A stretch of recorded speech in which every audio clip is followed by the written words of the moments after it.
The US is building a nuclear power plant on the moon by 2030. NASA's under interim administrator Sean Duffy has just ordered this.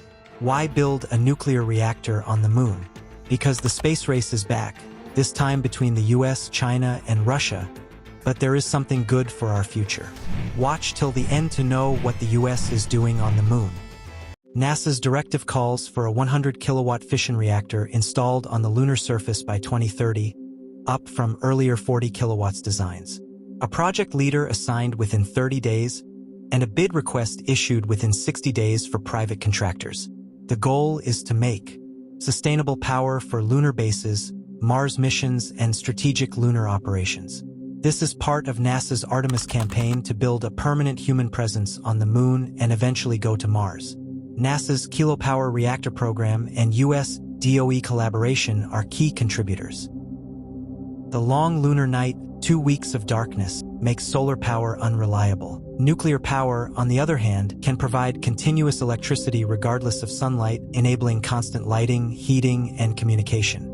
In situ resource extraction, example, helium-3, oxygen from regolith, powering habitats in permanently shadowed craters at the lunar South Pole.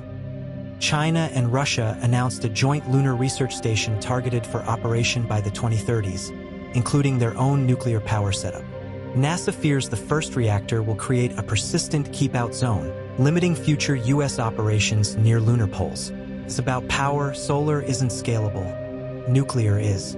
It's about presence, marked territory, even though the Outer Space Treaty prohibits claims.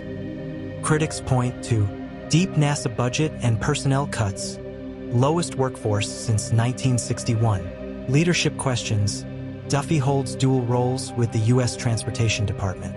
Safety concerns, deploying nuclear reactors in a sensitive environment. Yet NASA is moving ahead, citing geopolitical urgency and the need for US leadership. If successful, this reactor will provide round-the-clock power for future lunar and Mars missions, enable continuous science, mining, habitation, and industrialization, help NASA maintain leverage in international lunar negotiations and possible exclusion zones. NASA's accelerated timeline and private sector engagement make this a bold, high-stakes next chapter in lunar exploration. NASA aims to go nuclear on the moon to secure its place in the next space race. If you want to stay on top of lunar developments, subscribe and dive into the frontier with us.